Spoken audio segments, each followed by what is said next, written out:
Welcome to Hollywood.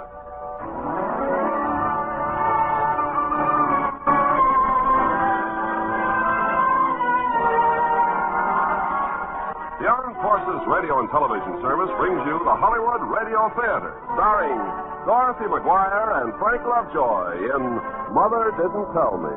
Ladies and gentlemen, your producer, Mr. Irving Cummings.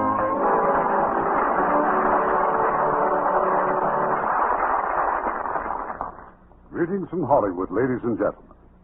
In tonight's play, Mother Didn't Tell Me, our domestic problem concerns a doctor's young bride who is eager to be a perfect wife, but is frustrated by her lack of medical knowledge and the appearance in her husband's office of an attractive feminine associate. And as our stars of this modern comedy drama from 20th Century Fox, we have Dorothy McGuire and Frank Lovejoy. Now, Act One of Mother Didn't Tell Me, starring Dorothy McGuire as Jane and Frank Lovejoy as Bill.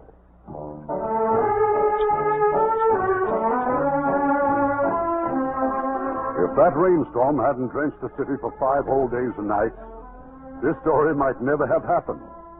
And if Jane Morgan hadn't stubbornly walked to work day after day through all that downpour, she might never have found herself in the reception room of William Wright, M.D. And your address, Miss Morgan? 2795 West Ninth Street, Apartment 2. Your telephone? Fitzroy, 5103. Occupation? I'm with an advertising company. All right, if you'll follow me, Miss Morgan.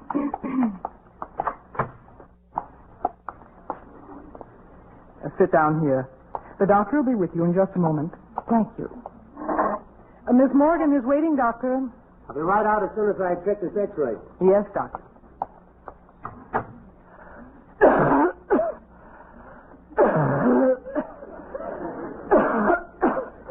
Quite a cough, Miss Morgan. What? That cough, is that why you're here? Yes, it started with a cold, but it's been getting worse all week. Do you think it might be something serious? It might, to a bull moose. By the way, how'd you happen to come to me? A girlfriend of mine recommended you. Betty Duran? Betty Duran? Oh, it was 2 or 3 years ago, and I've never had anything wrong until now. I remember that she said that you were so kind and fatherly. Now, if you'll take off your coat. You are Dr. Wright? Uh-huh. Remove your coat, please. Oh, yes. And your blouse. My blouse? Oh, no, I can't. You can't? Oh, I couldn't. I mean, Betty said you were so, but you aren't at all. I mean, why you're so young? Well, the Dr. Wright your friend was talking about was my father. When he died, I took over his practice. Oh, I see. You think you could open your mouth and put out your tongue? Oh, yes. Good. I'll say ah. Oh. No. Ah.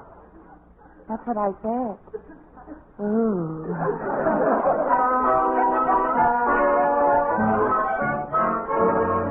And so boy meets girl, or rather, doctor meets inflamed throat and girl. Well, girl meets 2 tablespoons of cough syrup on the hour, every hour.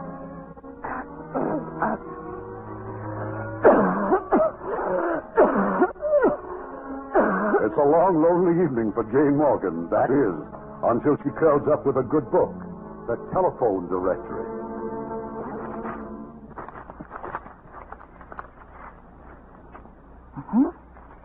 There it is.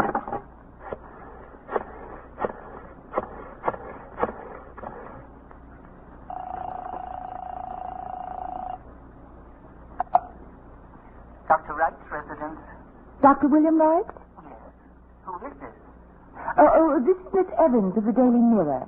Is this Mrs. Wright? Yes, this is Mrs. Wright. Oh. Well, you see, we're conducting a poll among doctors' wives to see, quote, do doctors make good husbands, unquote. Well, I happen to be a doctor's widow. And that this is in regard to my son. His wife can't be quoted because he hasn't any wife, quote or unquote. Oh, he hasn't. Oh, I beg your pardon, and thank you so much. Thank you very much.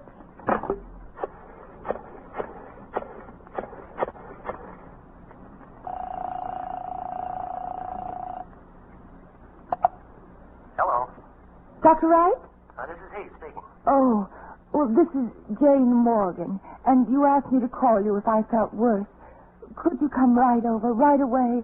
I feel just terrible.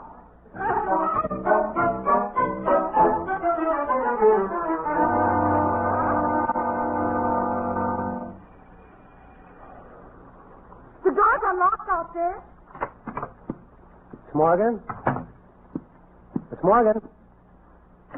Oh, I'm sorry, Doctor. I was changing. Haven't you got anything heavier you could wear? Well, yes, but I like this better. That's a pneumonia trap. You mean you don't like it? Now you get back into bed. But, Doctor... All right, now. Yes, Doctor.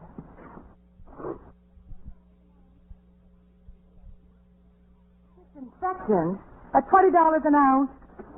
Hold out your wrist, please. Well... Oh, excuse me.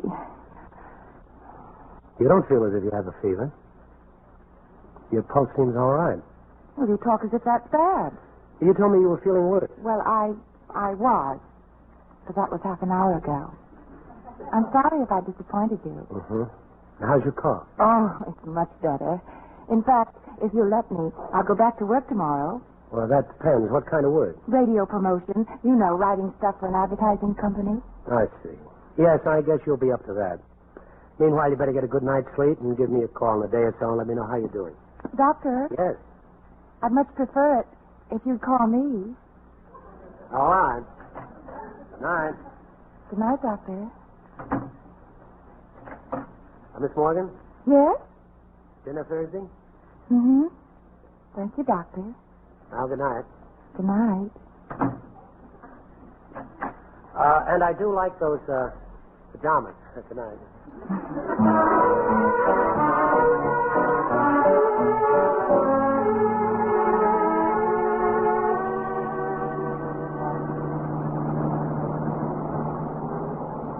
I can't imagine where in the world we're eating. I don't know this district at all. Well, I have a confession to make. Yes? Would you mind if I made one house call before dinner? It would take over 5 minutes. Oh, why not at all? Is this the place? Yeah. Only 5 minutes. Try the radio if you like. All right.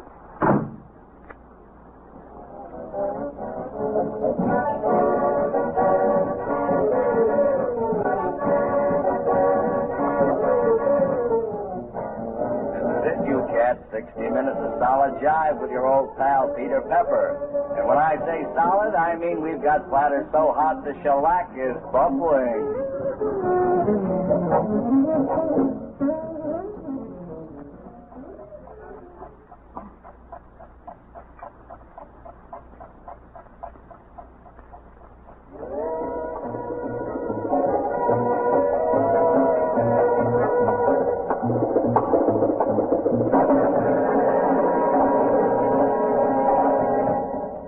Kids, you've had it, and I hope you liked it. So plant me now and dig me tomorrow. Same time, same station. 5 minutes.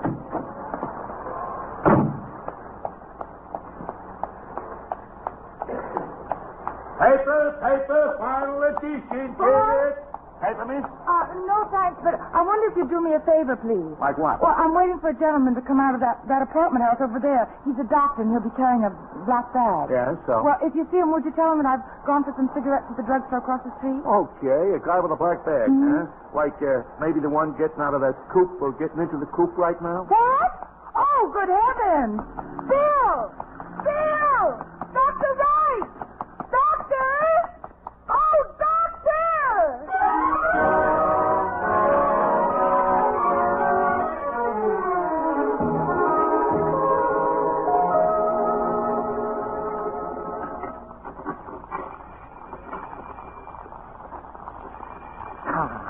Dr. Wright, I'll bet. Go on. Bring as long as you want. See if I'll let you in. Jane? Jane? I thought I locked my front door. Oh, but you didn't. Jane, I'm sorry I was late. Late. Is that all you're sorry about? It's perfectly all right, I suppose, to drive off without me, letting me chase after your car like a mongrel dog, barking my head off. No, I thought you'd gone. Thought you got tired of waiting and gone home. And if you thought that, why didn't you come straight here? That was over 2 hours ago. Well, I got an emergency call while I was in the apartment, and when I came out, I didn't see you. Well, I just went up the street for some cigarettes. Oh, well, I'm really sorry. You smell something burning? What? Oh, my bacon and eggs. Now, see what you've done. Oh, yeah, I'm sorry again. You got any more eggs? Yes. And I think I've got some bacon, too. Okay, then leave the rest to me. Well, don't you think that I ought to... Yeah, I do definitely. You ought to change out of that bathrobe and take the curlers out of your hair.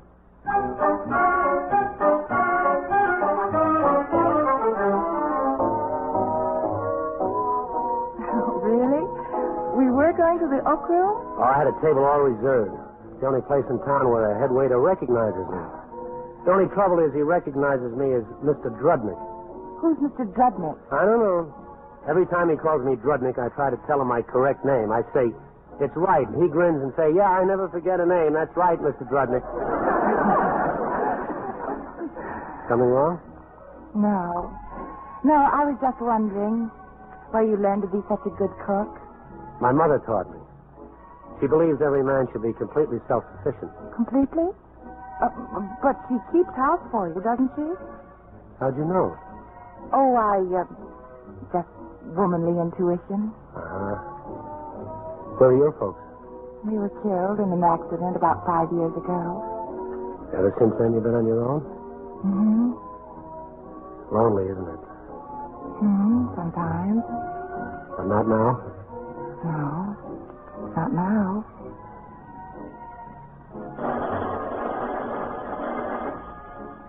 Oh, darn. Hello? Yes? Yes, he is. Bill? Oh, I'm sorry. I always have to leave a number where I can be reached. Dr. Wright speaking. Oh, yes, Mrs. O'Shankey. Now, you must take my word for it. Mr. O'Shankey isn't dying. If you'll just give him 1 or 2 of those little brown pills... All right, Mrs. O'Shankey. I'll be there in about 10 minutes. What's wrong with Mr. O'Shankey? His wife. As long as I can remember, that man's been dying on an average of 4 nights a week. Let me see. Do I have an overcoat? Yes, here it is. How about tomorrow night? All right. And Friday night? Possibly. And Saturday night? If you'll include Sunday night. That's a deal.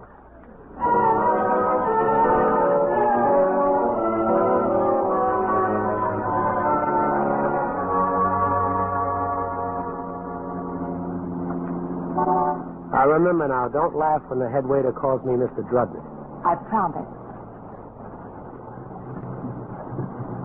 Why are we stopping? Just a quick house call. Oh, no, you don't. Then I'll be back in 5 You're minutes. right. I refuse to spend the best evenings of my life sitting alone in a car. Unless what? Unless you assure me right here and now that your intentions are serious. Oh. Oh, you mean marriage? I do. Okay, I was going to ask you tonight anyway. You were? Sure. When I get back, remind me to show you the ring. Bill! Yeah. Doesn't this at least rate a kiss? Oh, sure. Okay, I'll be back in 5 minutes. 5 minutes.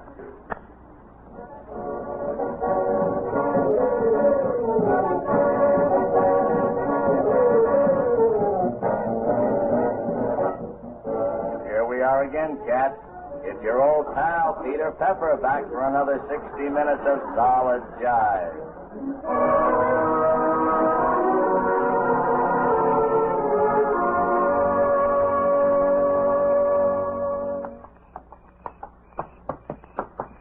It's a darling house, Bill. It looks just like someplace that you've lived. Well, it was really Mother's choice. We bought it after Dad died. Oh, Bill, would you wait just a moment? Was something wrong? Yes. I guess I feel like an actress would on an opening night. I do so want to make a good impression on your mother. Oh, silly. There isn't a thing to worry about. Bill, I just wish your mother hadn't gone to all that trouble of fixing dinner. Mother? Mother? Oh, Oh, Bill, I'm so sorry. I tried to reach you at the office. Why, is something wrong? And this is Jane, of course. Oh, I'm so glad to meet you, Mrs. Wright. Mother, you said you tried to reach me. Oh, yes, I started to cook dinner, and then one of those awful headaches started. I haven't been able to do a thing.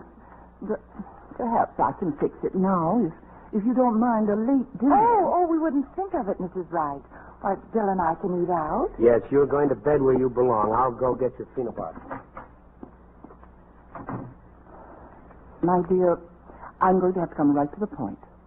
You're rushing into this marriage too quickly. Oh, Mrs. Wright. You have no idea what it is to be a doctor's wife. What's so unusual about a doctor? He's a man. Ah, but of a special breed. And only a woman of a special breed can make him happy. My dear, I'm only trying to help you. Well, I'd like to believe that, Mrs. Wright.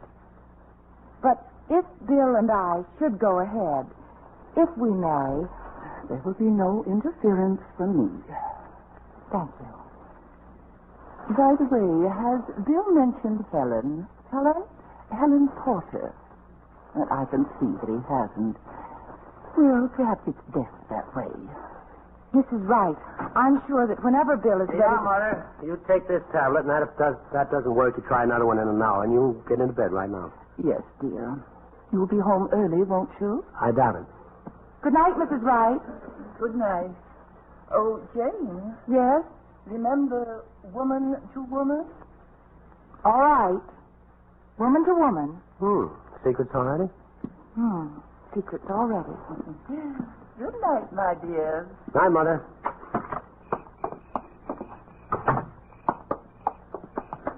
Jane, what is it?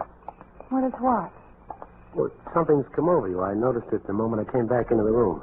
Was it something Mother said, some of that woman-to-woman stuff? Yes, Bill, it was. Well? Oh, there's only one thing that matters, Bill. One thing I've just got to know. Do you really love me? I mean, enough to marry me and to forget and forsake all others? That's part of the marriage vow, isn't it, honey? Of course I'm willing. Oh, thank you, darling. And as long as I know that, I can take whatever comes.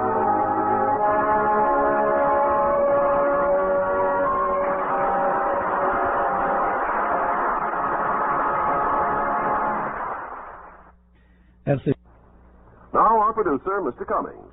Act 2 of Mother Didn't Tell Me, starring Dorothy McGuire as Jane and Frank Lovejoy as Bill.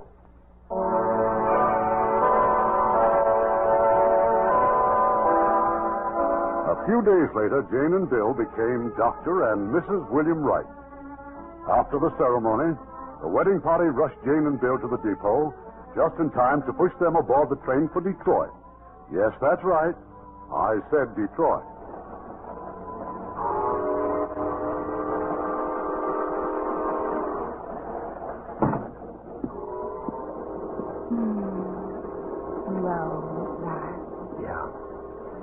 Away from telephones and patients for 2 glorious weeks. Bill, how did you happen to pick Detroit? Oh, you'll love it, honey. Well, I'm sure I will, but... How about a kiss? Darling, just how was it that you happened to pick Detroit for our honeymoon? Well, see, there's going to be a convention there. Convention? Yeah, a medical convention. See, I thought it wouldn't hurt to have something to do on our honeymoon. Naturally. You won't mind too much. Oh, of course not. Good. Oh, boy, I'll feel human again when I get off these new shoes. Bill? Yeah. Who is Helen?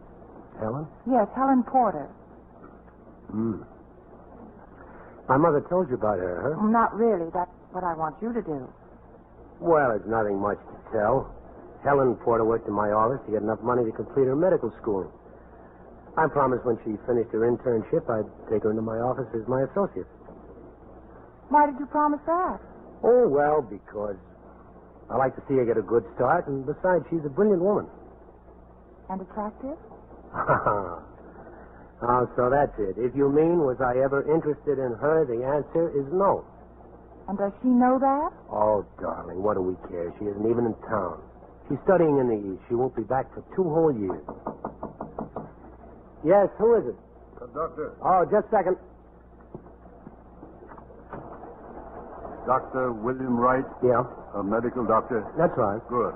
We had you down on our passenger list, but I wasn't sure. There's a woman up in the next car. Had some sort of a heart spell, we think. Oh, all right. I'll be right with you. Let me get my bag. Oh, Bill, surely you aren't the only doctor on the train. Oh, well, I'm the handiest. I'll be back as soon as I can. Oh, Bill!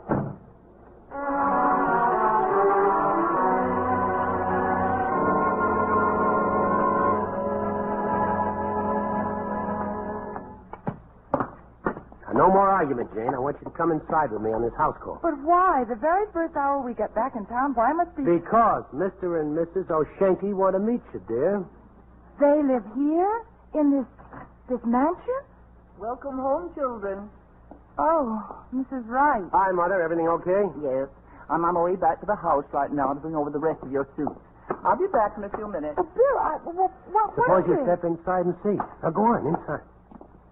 Bill, the O'Shankys don't live here. No, we do. What? Well, at least for 3 months.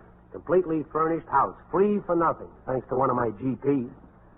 GP? Otherwise known to the trade as a grateful patient. Hello, Pete. Good to see you. Darling, you remember Pete Roberts, don't you? Of course. You were in our wedding party. That's right. No? Obstetrician extraordinary at your service. At least I hope to be. Oh, well, goodness, don't rush us. Come on, Bill. Let's build some drinks. Sure. Hi down there. How about giving me a hand? What? I'm Maggie, Pete's wife. Oh, Come on upstairs and tell me how you want your things unpacked. right away.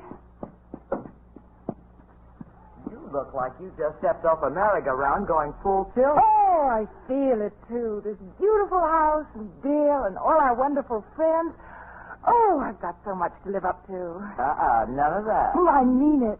I'm going to dedicate my life to Bill and his work. His life is medicine, and my life will be medicine. I wish I had a bedroom like this. I think you'll find all of your belongings here. Pete and I moved them over from your apartment. Oh. I don't see any of my books. Books? Yes, medical books. I bought them as soon as Bill and I got engaged. You read medical books? Well, certainly.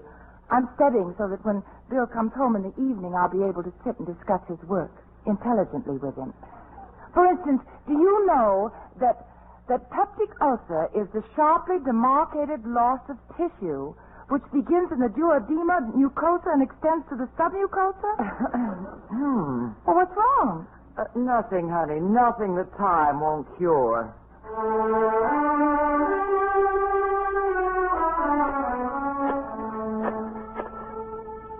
Mrs. Todd, this is Jane Wright. Yes, I'm hoping that you and Dr. Todd can come for cocktails and dinner tomorrow evening. Thank you, Mrs. Hamilton. Then I'll be expecting you and Doctor.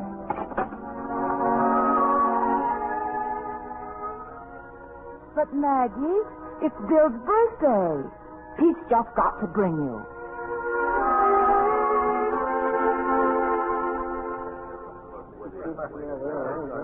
Oh, do you think it's going all right, Maggie? Look, honey, just relax. Oh, well, I wish all the men wouldn't bunch up together at one end of the room. I feel I'm missing out on things. You aren't. They're just talking medicine. Well, then, I guess I can, too.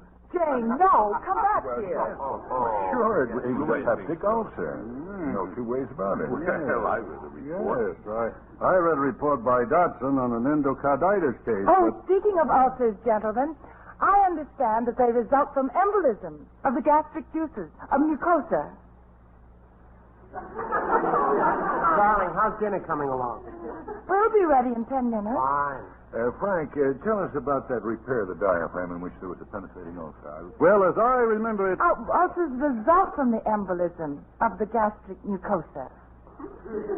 Child, is there something on your mind? Well, what? I beg your pardon? Well, why are you quoting a discarded theory from an obviously dated medical book? Dated. From what you've memorized, it sounds as if it was printed about 1905. Oh. Darling, how about getting me a refill right away? Oh, yes, dear. Oh, I don't intend to interfere in my son's life. But I can't help but think how different things might have been. Mother? Oh, why, Jane, was there something? Well, I just wanted to ask if you'd like another cocktail. Oh, thank you. Yes. I'll answer it, dear. Oh, that's okay, honey. I got it. Hello? Yes, this is Dr. Wright. Bill, if that's a patient wanting you... Oh, I see. Oh, certainly. I'll be right over. Bill, you can't. It's your birthday. I'm sorry, darling. It's an emergency. Save a piece of cake for me. Bill! See what I mean, honey? Welcome to the Royal Order of Neglected Wives. Maggie, you're a doctor's wife. How am I going to put in my time? I'll die of loneliness. What'll I do? Well, there's one solution that's worked since the beginning of time. Have a baby.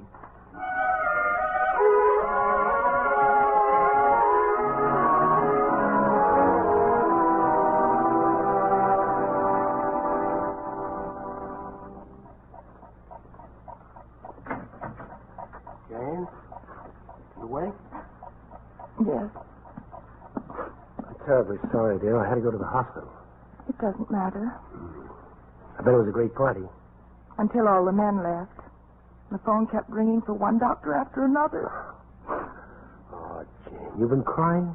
Well, I only tried to talk about medicine so you'd be proud of me. Oh, darling. I've read book after book so I could show your friend and your mother that I'm as intelligent and good for you as Helen Porter. Oh, so that's what that was all about. All right, now let's forget Helen Porter. Turn on the light. I want to show you some photographs. What kind of photograph? Our new house, the one we just bought. Bill! Yeah, I got it from another grateful patient. He showed me these snapshots. Said he was putting the house on the market tomorrow, but for me, he'd cut the price way down. So I gave him a check before he could change his mind. You mean you haven't even seen the house? Oh, I didn't have time, darling, but the very first thing tomorrow. Yes, the very first thing.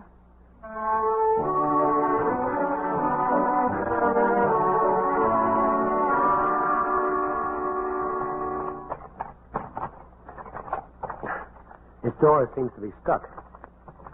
You're sure this is the right address? Of course I am.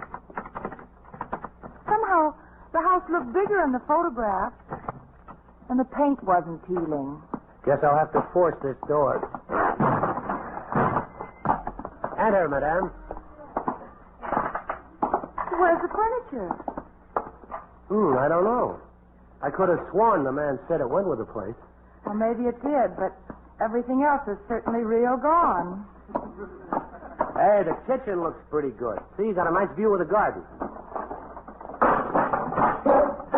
What was that? I think a window shutter fell off. Oh, notice that sink, dear. That's a nice double one. I wonder about the water pipe.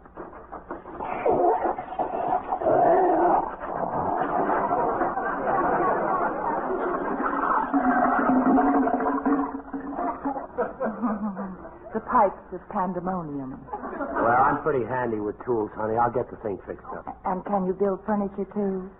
Well, not the kind we want. That down payment took almost every cent in the bank. Oh, not every cent. I've got a little in my savings account, enough to buy a stove and a refrigerator and a bed. What else do we need? Nothing. Just each other.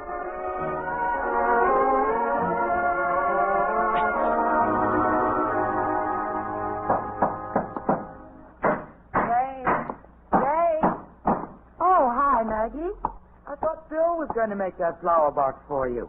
What do you do with these Sundays? Just what your husband does, dear. Sorry, honey, the hospital wants me right away.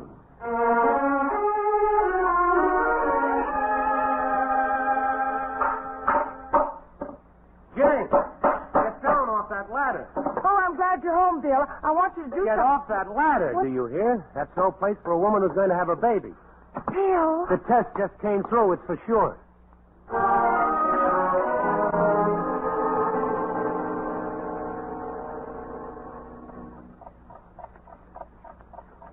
Bill,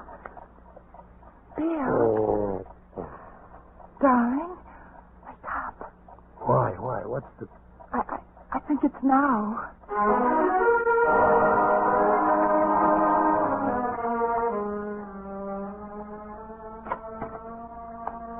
Okay, Bill. You see you for 5 minutes. Thanks, Pete.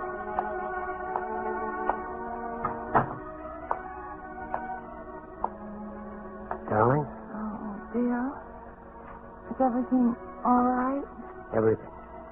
Mrs. seemed so confused. One told me it was a boy, and the other said it was a girl.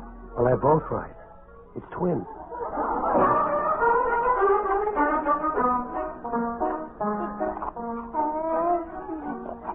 Oh, dear, look. Mary's smiling at me. Oh, that's nothing. Tommy laughed right out loud at me.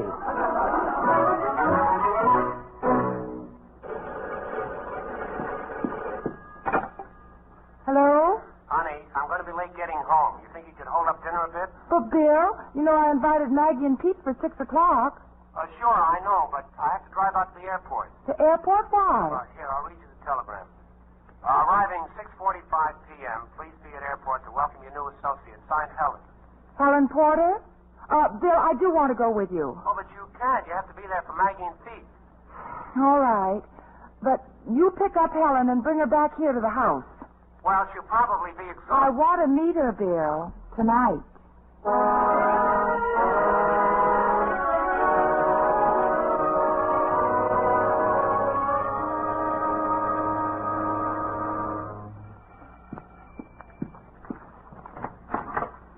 Hi, Jane. Surprise, surprise. Oh, well, not really, Maggie. I've been expecting you and Pete. Oh, Pete's stuck at the hospital, dear. Oh. But look what I've brought in his place. Come on in, you gorgeous hunk of muscle. Oh. Jane Royce, meet Bruce Gordon. Well, hello there. Well, how do you do, Mr. Gordon? Bruce is an old schoolmate of Pete's. He just returned from the wilds of... where was it, Bruce? Bali, the island of Bali in the South Seas. Oh, how interesting. Well, suppose we go into the living room. Bill won't be home for a while, so I'll get the cocktails if you'll excuse me. Mrs. Wright, wait. Yes, Mr. Gordon? Amazing. Absolutely amazing. What is? The way you walk. Oh. I haven't seen a woman walk like that since I left ballet. Oh, really? Yes. You have the same subtle undulations, the same sinuosity.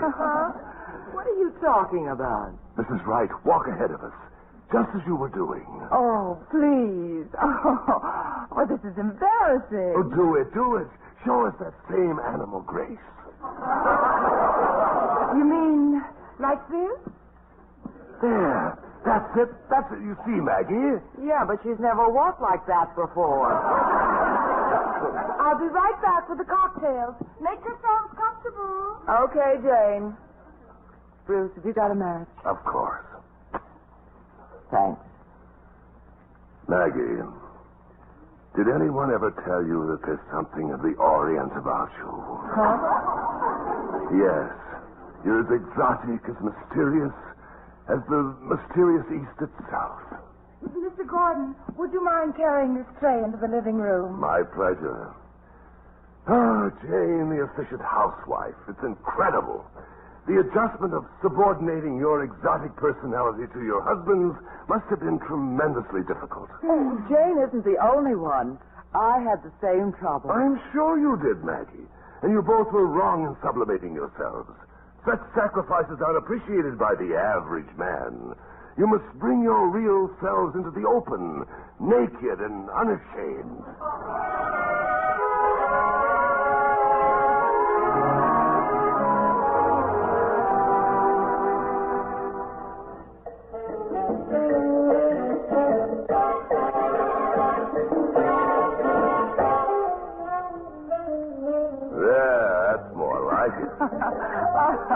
Oh, this is fun. And you said you didn't know how to mambo. Well, I'm a doctor's wife, remember? And Bill and I almost never get a chance to dance. I thought I'd forgotten how. You could never forget. Your very being is the expression of primitive rhythm. Maggie, don't turn off the radio. But I didn't. I did, Jane. Oh, Bill. We didn't hear you come in. Yeah, that was pretty obvious. Helen, I'd like you to meet... Maggie, how good to see you again. Thank you. And you. You must be Jane. Mm-hmm. I must be.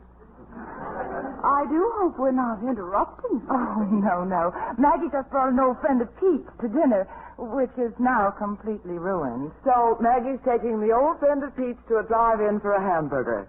Come on through. Yes. Goodbye. Happy to have met all of you. I'm sorry Bill and I were so late.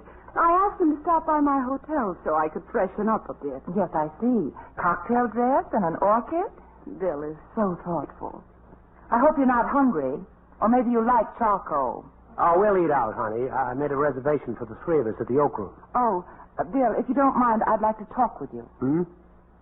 Alone, please. You'll excuse us a moment? Certainly.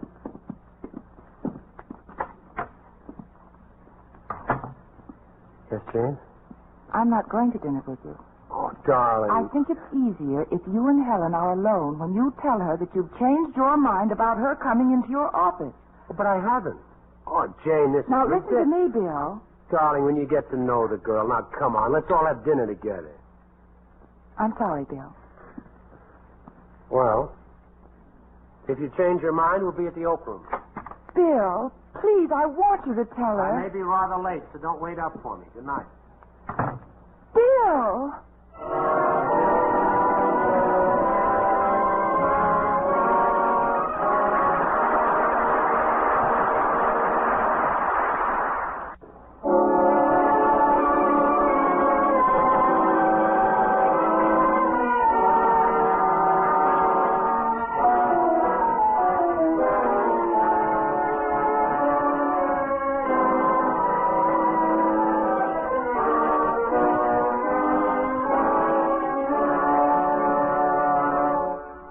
The curtain rises on Act 3 of Mother Didn't Tell Me, starring Dorothy McGuire as Jane and Frank Lovejoy as Bill.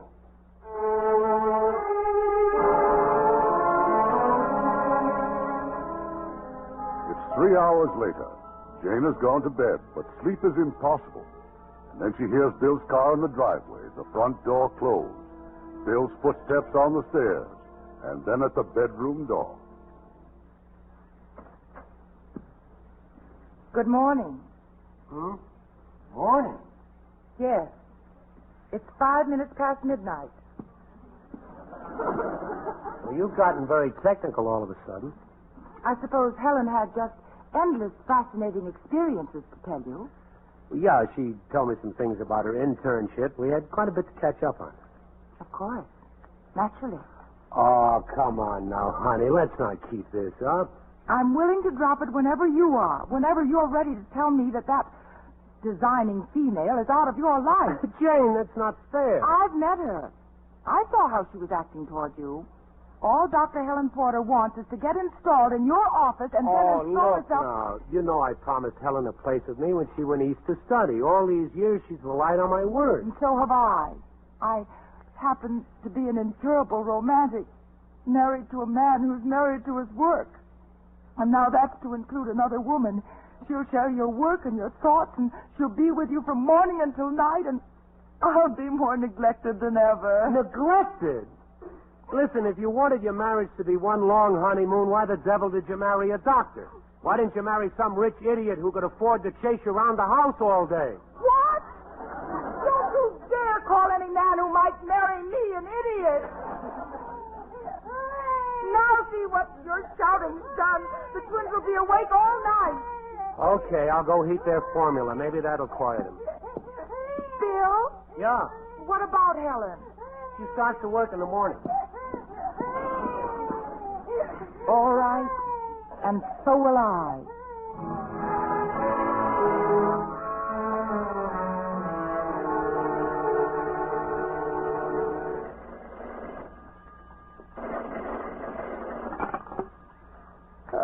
Hello? Morning, Jane. I just had a terrific idea. Who is this?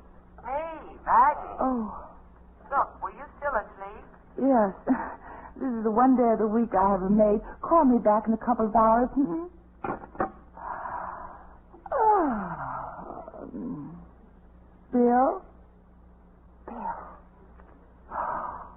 time is it? 10 o'clock. Oh, he's gone to the office and he didn't even kiss me goodbye. I'd better go to work on my man.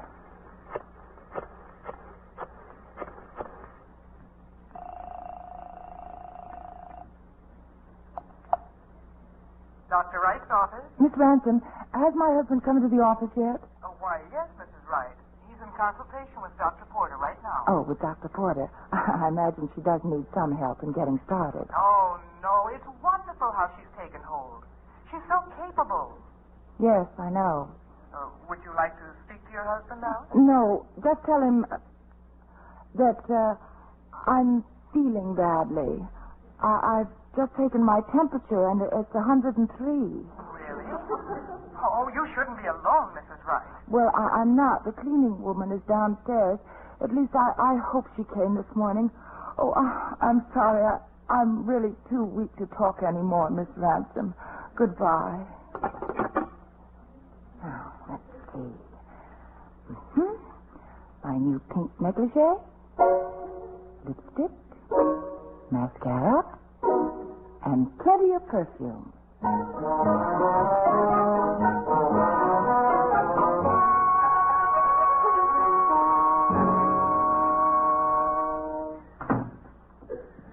Uh-oh. Back into bed.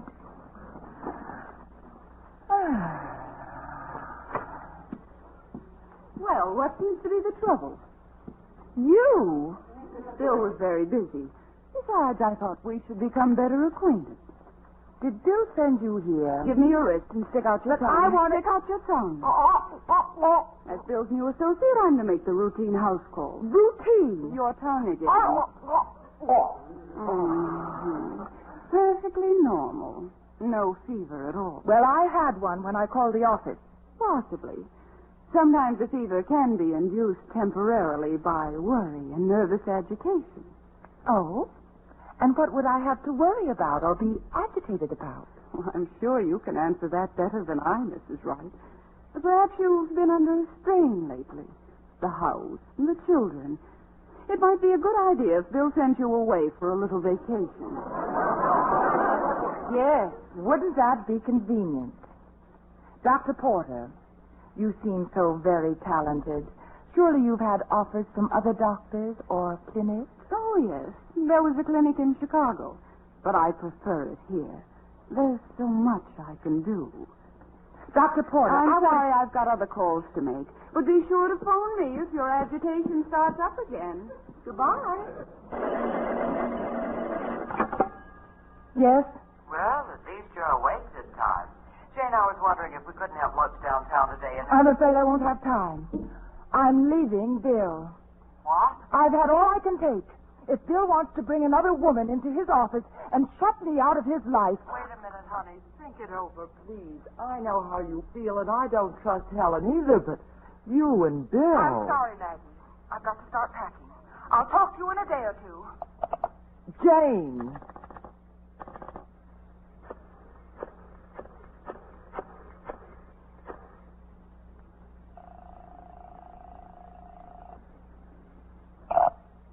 Dr. Wright's office? This is Mrs. Roberts. Let me speak to Dr. Wright. It's urgent.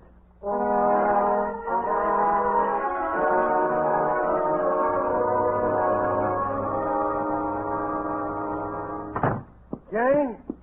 Jane? She's in the kitchen feeding the twins.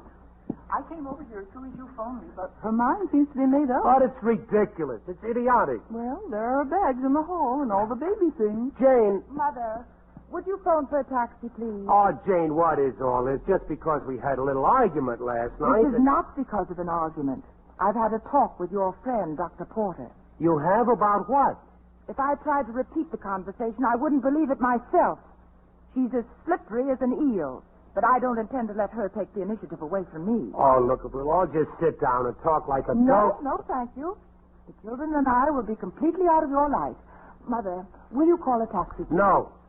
There isn't going to be any taxi until I know where you're going. You can't take my children and head for nowhere. Your children? You barely know them. Well, you two seem to be getting nowhere. I think I might as well call the cab. No, you stay here, Mother. I'll do it. Well, my dear, I'm sorry for you, but I've seen this coming from the day I met you. And you've enjoyed waiting for it to happen, haven't you? No. But I couldn't close my eyes to the fact that my son was marrying a romantic fool who'd handicap him personally and professionally. Well, then I'm sure you'll be deliriously happy as the mother-in-law of Dr. Helen Porter. Oh! I forgot the twins in the kitchen. Mother, I've been trying to get Pete Roberts on the phone. His line is busy. Would you keep trying it for me? Well, what about the taxi? Well, I want to talk to Pete first. He's got a house down at the beach where Jane and the kids can put up for a couple of months. Mother, come quickly. Jane, what's wrong? Oh, the twins. I left them alone, and they've gotten into the ant cave. Oh, look, it's all over their faces. Bill, please tell me what to do. Just get a hold of your nerves. Come on, we're taking them to the hospital.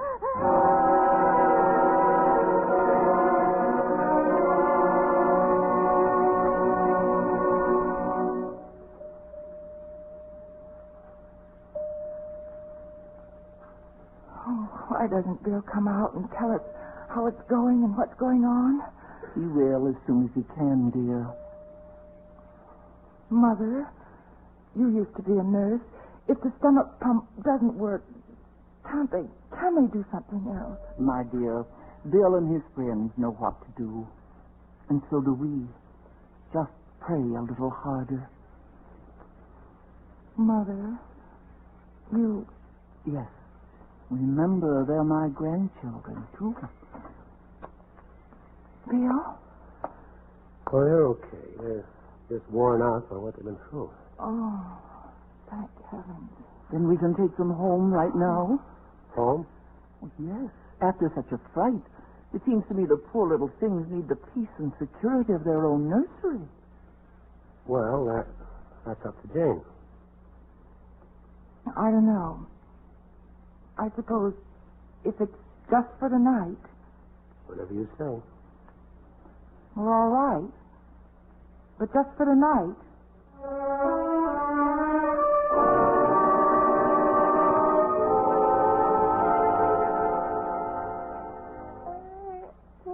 Now, Mary. You're safe and sound in your own crib. Nothing to worry about.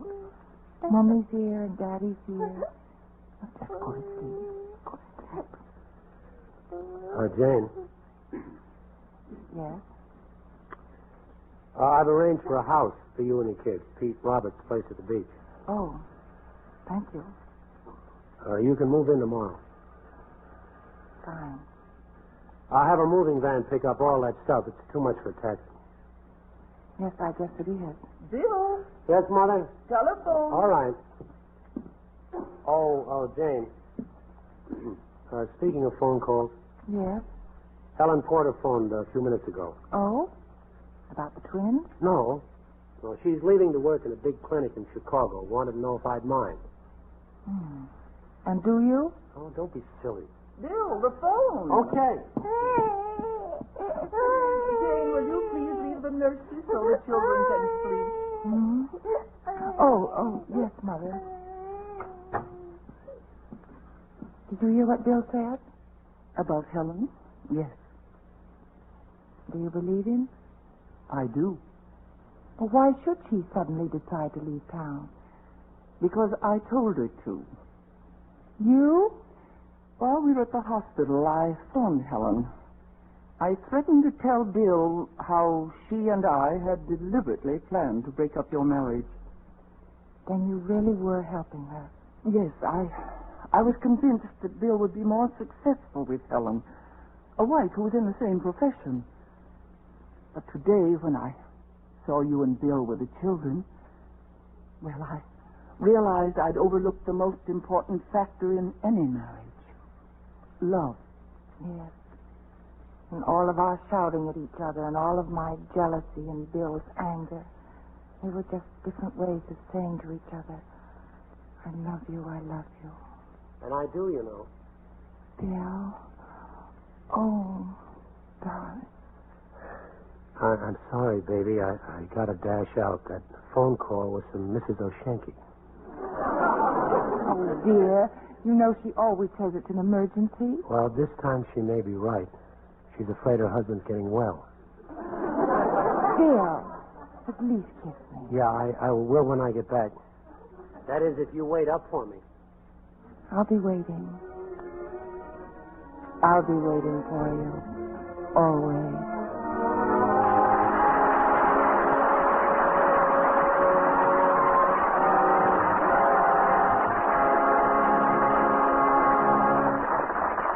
In a moment, our stars will return. Make a friend, and you make an ally. There's a thought for you to keep in mind, as many another American has. After living a life of a moderately successful farmer, Otto Hunderwaddle, with his wife, accepted a job as agricultural advisor to the government of Burma. At first, the Burmese weren't too anxious to work with the Americans, and Otto finally discovered why. They considered him and his wife too old for work. But the Hunderwaddles proved that age had nothing to do with the ability to work. And then the men accepted his help with their drainage and agricultural problems. And Mrs. Hunderwaddle showed the skeptical women how to can food. She was so successful that eventually she and Otto got permission from the Burmese government to build a local cannery. Well, shortly after it was built, however, misfortune struck. Civil war broke out, and the Hunderwaddles and their helpers were forced to abandon their homes. By the time they returned, the cannery was a shambles. But they weren't discouraged. While Otto remained in Burma to help the villagers rebuild their homes, Mrs. Hunderwaddle returned to the United States to raise money for a new cannery. By the time she returned to Burma, she had secured more than enough money and equipment. When last heard from, she and Otto were still helping the Burmese farmers and working in the cannery, for they'd learned that by helping others, you help your country. Now, here's Mr. Cummings with our stars. And here they are, coming forward for a curtain call. Dorothy McGuire and Frank Lovejoy.